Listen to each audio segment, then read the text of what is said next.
अरे बाबा, मी बोललो कुठल्याही गोष्टीचं जर ती गोष्ट आपल्याला सोडवायची असेल खरंच समस्या, तर त्याचं राजकारण नाही झालं पाहिजे.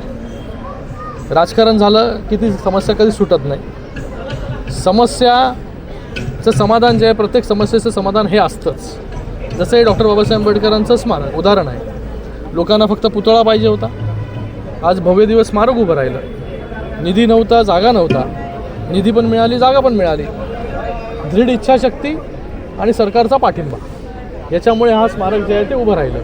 कोणाला उद्देशून हे मी बोललो नाही. फक्त जे आहे कुठल्याही गोष्टीचं जे आहे ते राजकारण झालं नाही पाहिजे. प्रामाणिक प्रयत्न जे आहे हे प्रत्येक कार्यासाठी जर लोकप्रतिनिधींनी केले तर त्याचं राजकारण होत नाही, ती समस्या जी आहे ती सुटते. महापौर कोणाचा बसणार?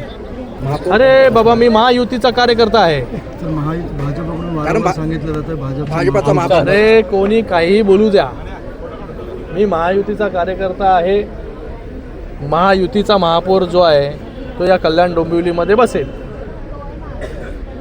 तुमचं मत एक आहे, परंतु कार्यकर्ते आहेत ते आपसात भांडतात. अरे बाबा, इथे लोक जे आहेत ही लोक जनता जनार्दन आहे ना ठरवायला की महापौर कोणाचा बसणार. तो मी बोलून, महेश बोलून, निलेश बोलून किंवा कोणी बोलून 1,01% होणार महापौर, हे असं थोडी होतं. अरे लोग, ये पब्लिक है, ये सब जानती है.